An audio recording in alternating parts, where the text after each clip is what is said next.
إخواني أخواتي، السلام عليكم ورحمة الله تعالى وبركاته. معكم محمد العلوي.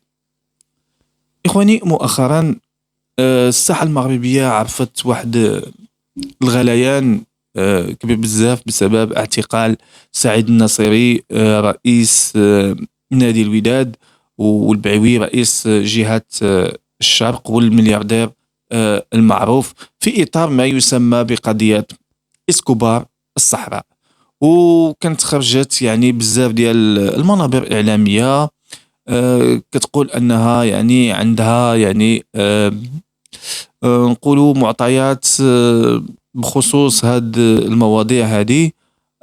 هناك من اتهم كذلك الفنانة المغربية المحبوبة لطيفة رأفت بالضلوع في نفس يعني الأفعال الإجرامية أو تجارة المخدرات إلى آخره.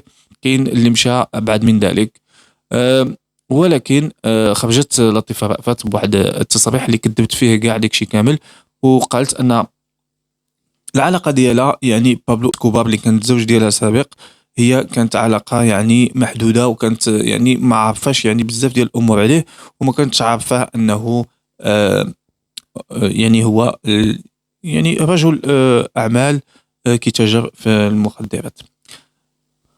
كما قلت، خرجت بزاف ديال المنابر إعلامية كتحدث على هذا الموضوع هدايا، وعشنا يعني أسبوع حافل بعد مطلق الصحفي أشرف المدن واحد الفيديو على أساس أنه توصل معلومات خطيرة بخصوص سواء سعيد النصيري أو لا هذا العبيوي البعيوي ديما كنطرف الاسم ديالو ما عرفتش علاش. المهم هذا البعيوي، وكان نشر واحد الفيديو وعمل واحد اللقاء مع رمضاني بخصوص هذا الموضوع نيت. كما قلت لكم، هذا الصحفي هذا قال أن المعلومات اللي جاب هو المعلومات اللي عنده جابها من جون أفريك، وأنه تعب على هذه المعلومات هذه. السؤال المطروح أن هذه المعلومات هذه على هاد الناس هادو يعني كيفاش أنها قدرت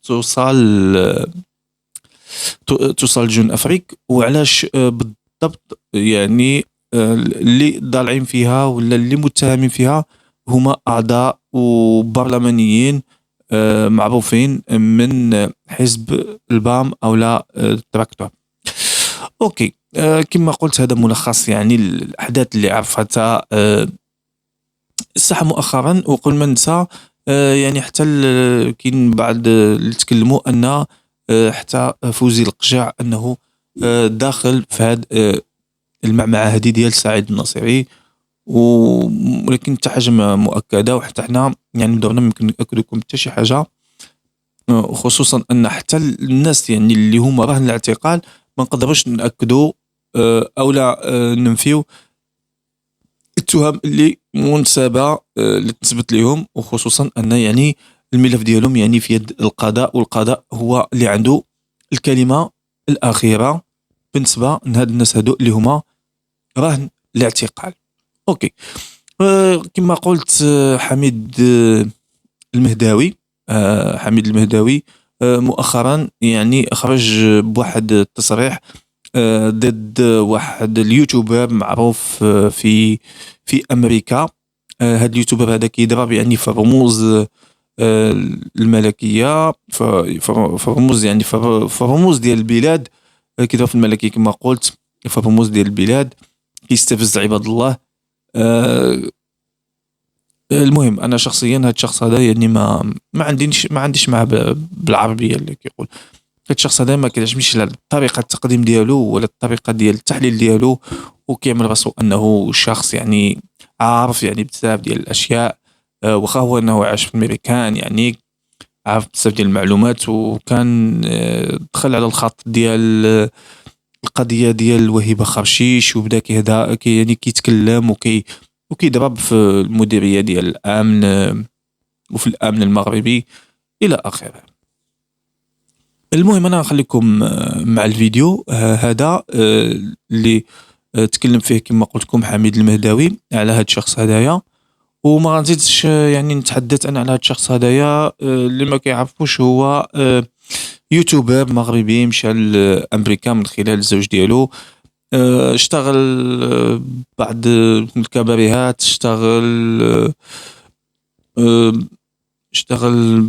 المهم خليو ديك الجملة بقد اللي كيقولوا اشتغل يعني في الوساطة بين رجال أعمال وبائعات هواء إلى آخره. المهم أنا يعني هاد الشخص هذا يعني ما نقولش الاسم ديالو، اللي يعرف الاسم ديالو يكتبوا في التعليق، وغنخليكم مع الفيديو ديال حميد المهداوي والرد هاد الشخص هذايا على الكلام اللي توجه ليه من طرف حميد المهداوي. زين، عندنا واحد الشخص اليوم دائما كان كيأذيني فهاد الشهر، على الاقل شي شهر ما كنبغيش نجبدو. علاش؟ الاعتبارات. الاعتبار الاول هو انا من الناس اللي كندافع على حريه التعبير، تنقول يا حميد خليه ينتقدك، ما كاين باس، ما كاين. كنت كنعتبر الامر عنده علاقه غير بالقناه ديالو باغي يقوم فيها، حيت انا عندي قناه غنذكرها وكذا غير. او كنت كنقول ربما هاد السيد هذا عنده غير سوء فهم، وانا ما كنبغيش نشرح شنو هو سوء الفهم اللي كان كيقول. هو هاد الشخص عنده مشكل مع واحد الحقوقي في مراكش، عنده معاه مشكل بزاف. ما غنجبدوش باش من هذاك الشخص. انا تلاقيته في الزلزال، تصورت درت معاه واحد الماده في الطوموبيل. هو عنده حساسيه من داك الشخص. ما معنى داك الشخص اللي جلستي معاه غنكويك؟ رشيد نيني نشرتي مقال ديال داك حقوقي غنكويك. رشيد نيني قال لك عيط له، كيعتقد بانني انا هو رشيد نيني، انا هو. ما بغيتش نجبد بعض الاسماء. لا لا لا لا، هذا المتواضع، هذا المتواضع اللي كيعرفوا حقيقته موظفي السجون بكل تواضع، وكيعرفوا حقيقتي مدراء السجن، وكيعرفوا حقيقتي رؤساء المعاقل، وكيعرفوا حقيقتي السجناء، كيعرفوا من هو حميد، وكيعرفني المخزن اش كنسوى، كيعرفني ظريف التوابت، الطراب رجلين بنادم، الطراب تعرفوا الطراب، انا هو الطراب بنادم كيما بغى يكون. عمرنا كاين لا حقرتيني الدجاج ناكلو انا وياك. هذا هو حميد المهداوي. ما تبقاش نعقل، ما كنعرفش شنو غتجي، شنو التبعات. والله اداء كطبيعتي داير ظريف بعقلي رزين. الا قصتيني وحسيت بك بغيتي تحقرني هكا، هادشي اللي قسم الله عز وجل. هو الى زعما هو بغى واش كيدير لك دابا هذا السيد هذا؟ كيستعمل التشهير وكيمسلك الاعراض طريقه اليه باش يرعبك. هو يدخل امي ولا مرتي ولا خويا ولا كيبقى غادي معاك شويه بشويه. رشيد نيني خاف، قال قيلا غدا غنلقى امي ولا اختي ولا دارها مع بزاف الناس. واي شخص عنده شي مشكل اصبح هو الملاذ ديالهم، بعبعوا اللي كيخلع الناس اعراضه.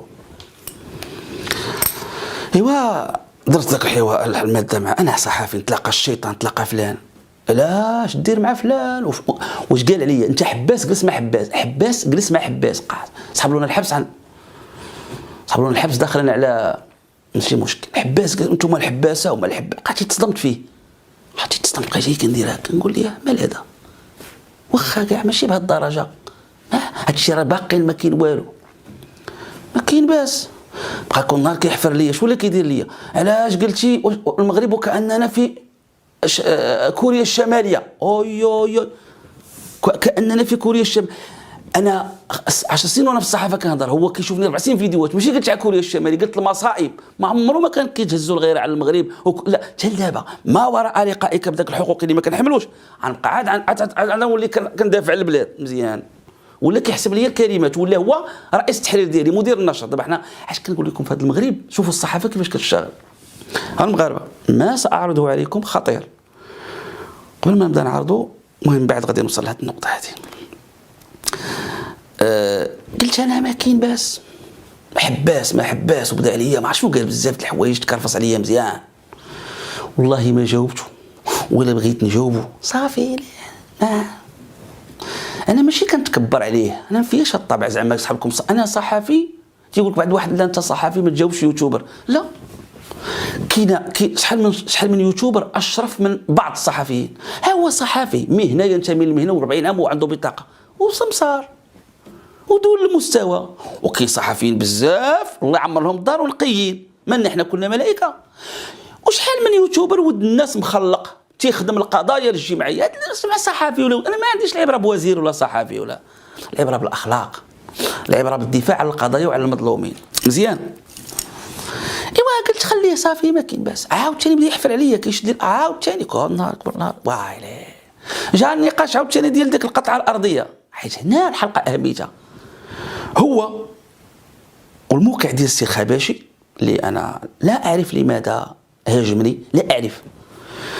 حيخرج هو الخباشي في دقه، يجي واحد الشخص يجيب واحد الفيديو، هذا الفيديو فيه انني شريت واحد الارض عادي بالحلال، تصور تحولوني الى مجرم. وهذاك الشخص جاب عدد من الكذوب بدون ما يسولوني، بدون ما يطلعوا على الوثائق، ما عارفين والو. بقيت هكا نشوف ويلي خباشي اللي عنده النص في المغرب حسب ما يقال، انا والله ما عارف، عنده مشاريع تيتحاسب معايا انا المهداوي ضربت سيد الحبس على بقيعه. بقيت كنقول منزل مقال ويلي على مستوى وصلنا. هذا مدير دلاماب. وكان هذا الشخص دار فيديو، جاب هذا الشخص هذا اللي غنوريكم دابا، جاب تا هو فيديو ديال داك الشخص، وهذاك الشخص اللي على حساب ما كتبوا عليه الصحافه مسخوط امه مسخوط بوه، الشيكات بدون رصيد، مدوز مصيبه كحله. تصور اصبح حجه ضد البهداوي. شوف باش كنتحاربوا. كنشوف انا الخباشي موقع ديالو نزلوا المقال في نفس اليوم، غير الخباشي كيخرج بالنهار وهذاك خرج بالليل بحال البارح. موقع الخباشي مخرج ان الامير مولاي هشام عنده شي علاقه بشي حاجه في الداخل البارح، عاوتاني يدخل نطلع بالليل، واحد كيبان بالنهار واحد بالليل. انا فين وليت كنقول اذا انا ماشي امام شخص عادي، اذا ربما هذه العمليه مقصوده، اذا ربما جهه ما. واش بقيت نقول حميد شنو؟ ايوا هذيك القطعه الارضيه جبدوها لي مع النقاش ديال الاساتذه وتغطيتي الاساتذه والنقاش ديال غزه. ايوا دابا هذه ديال البارح عاوتاني شنو وقع؟ كنبقى نحلل، لقيت النقاش ديال المالي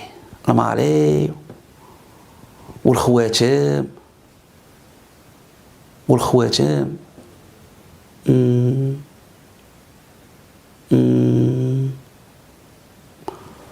وحاجه اخرى، المهداوي بقى يشتغل هذا الملف وبيوي هذا الملف خصو يطفى. كاين ناس ربما باغيين يعرقلوا هذا الملف هذا قضائيا ديال هذا بيوي وهذا كذا، تما فهم. خصوصا ملي قلت لهم راه بعوي غنجيب شي معطيات. اذا هذا تهديد ليا عاوتاني، تهديد. وشنو هي الحاله السهله؟ فيما تجي شي صحوه ولا شي كذا، داعش جبدوا لنا عاوتاني العدل والإحسان، النهج الديمقراطي، الأمير هشام، الأمير والخلايا النائمة. ويلي أنا تلعبوا بأن اللي عنده شي مشكل مع هشام، اللي عنده مشكل مع خالد، اللي عنده مشكل مع كذا، هذاك الشيء شغلكم. أنا ما تخشيونيش في حساباتكم الضيقة. اللي فرط يكرط، ولكن باش تخشيو هذا الانسان وسط هذه اللعبه والله لا دوزها لكم، الا الوطنيه ديالي، الا علاقتي بالملكيه وبالبلاد. انا هذه ولدمتي الاخلاقيه والله ما ندوزها لك. عندك تلعبوا معايا غمايض البيض. دابا هو تحملوا مسؤوليتكم هذا الشيء اللي تسمعوا، اتحملوا مسؤوليتكم باش مره اخرى تعرفوا معاهم كتلعبوا. وانا نقول لكم هذا الشيء قبل ما نكمل، والله لا خلعني شي واحد واسمع مول هاد الفيديوهات اللي ما غندير ضعيتك الله وكنتي تحبس دير الاعراض، جبد با جبد امي جبد اختي، كذاب دير اللي بغيتي. والله لا رهبتيني انا، قالوا عليا اللعيه وما يقولوا كله وبلاكتو على ظهره مزيان. اذا من عرفت انا الامر فيه جهه ما، خصوصا تزامن مع الموقع الخباشي. ديك النهار خرجوا البقعه الارضيه في نفس اليوم، البارح عاوتاني امير هشام عند الخباشي في الموقع، هذا عنده في ويلي. اش واقع في هذه البلاد هذه السعيده؟ اذا خصني نجاوب. واخا نعطيكم مقطع من كيقول هذا الشخص باش تعرفوا خطوره هذه الفكره. لانه ما كيتحكمش غير في حمزه مومبيبي. هلا حمزه مومبيبي يتحكم فيها العلويه، بمعنى هذا الشخص قوى من المؤسسات المخابرات. هذا السيد وصل المعلومات اللي ما وصلتها زعما لا جيد لا ديستي لا والو، هو عنده معلومات. شوف لا حمزه مومبيبي هما كاينين خلايا هذه قبل ما نكمل بعدا واحد النقطه مهمه. هذا الشخص حيت هذه مهمه، تصوروا اخلاقنا كي دايره. تلاقيت جوج مرات في حياتي، واحد المره كيعيط ليا فلان انا هنا في الرباط ولا شنو، نجي عندك، جا عندي للدار، نقسم لكم بالله باش شوف واش تعرف. وكان عزيز عليا، الله شهد عليا، ما عندي ليه معزه. ويا ويلو ذاك الخصم الحقوقي يهضر فيه بالسوء، ها هو كذبني قسما ورب العزه، ودرت مجهود. وكاين واحد المحامي شنو كان سميتو، ما عقلتش عليه، النوري. شوف كنقول الاسم باش نحصل لا كذبت. جالس انا وياه النوري، قلت له علاش درتي لفلان هذا الشيء، ولا كرفصت مؤخرا. يعني انا ما داخلش في هذا اللعب ديالهم، كوني ندير ماده الصحافه هو لا دخلني وشربكني. قلت له علاش كدير هاد السيد ودار لك ودار لك ودار لك قناه وبحال ما هضر عليك ولا لا لا لا. عيط لي جا عندي هناك لا شبعي من جلس مع زوجتي انا وزوجتي وخد زوجتي هو كان مع خوه قدموا لي خوه. ما معنى شي واحد تجلس معاه الزوجه ديالك. تعرفوا الزوجه خوتي المغاربه حنا المغاربه عندنا الزوجه مقدسه، يعني يمكن تجلس مع زوجتك مع ناس الا دوك الناس كتجلس مع الافاضل، يعني ناس وما معنى كتدخلوا لدارك، وما معنى داكشي اللي قسم الله تحطوه له، داكشي اللي قسم الله كتحطوه، ما نقولوش شنو حطينا اللي شريك لنا الطعام في داري وجالس حداك ما تصور مشاو كيعاود شنو كلينا الفقاس وكانت معايا نسيبتك. تصور امور بيتيه دخلتي عندي وخرج داكشي. باش عرفتينا كلينا الفقاس عندي، باش عرفتي كان نسيبتي اش قالت لي يا حميد علاش داك الشخص جلس كياكل ويعاود عليا ولا كنت معاه. قالت لي جاتني شوف هذا الشخص علاش كنقول لكم هادشي حيت يهضر على القيم. سمعوا هذا اللي كيستعملوا جهات واللي كيستعملوه ربما شي فنانه ضدي وكيستعملوا شي ناس، حيت هذا الشيء داخل فيه العيالات والرجال. هذا السيد هذا داخل مع العيالات والرجال، هو زعما هو داك المسخيطه اللي ما كيخصها الهضره مع كلش لا هضر معكم شي واحد زعما كيرهبهم. انا وما معارضه والو، معارضه خوانه الوطن منهم علي المرابط، منهم زكيكو، منهم حويجي، منهم. عندي طلب لكم المغاربه، اول ملتمس بعدا لجلاله الملك والمؤسسه الملكيه كنحترم على هذا الشيء اللي غنعرض، احترموا جلاله الملك. ولكن علاش بعض المرات خصك تعرض لان خاص البينه، خصوصا ان هذا الشخص واخا يدخل ويخرج في المغرب والله لا هضر معاه شي واحد ما عندكش حل معاه. دابا انا بحال كنشهد عباد الله ملي كنكونوا في المحكمه راه بعض المرات كتكون امور اللي هي ملفات كتعرض في المحكمه كنتحاكموا كتشوف افلام ولا كذا. فكنعتذر لجلاله الملك لان السيد غيجبدوا بواحد الطريقه خايبه، وكنعتذر للمؤسسه الملكيه وكنعتذر للمسؤولين ديال البلاد وكنعتذر للمغاربه على هذا الشيء اللي غنسمعوا. رجاء المغاربه كاين بعض الاشياء اللي جالس معاه ولدو، انا كنعرف اسر محترمه عمركم ولفتوني بحال هكا، ولكن ما يمكنش هذه الحلقه تعطي اكلها واثرها الا خصكم تسمعوا، خصكم تعرفوا الخطوره. باش المسؤولين في المغرب يتحملوا مسؤوليتهم، ماشي دير القانون على ما بغيتي. حنا دوزنا 3 سنين كتقولي خالفنا القانون وهاجي نسمعوا هذا السيد كيقول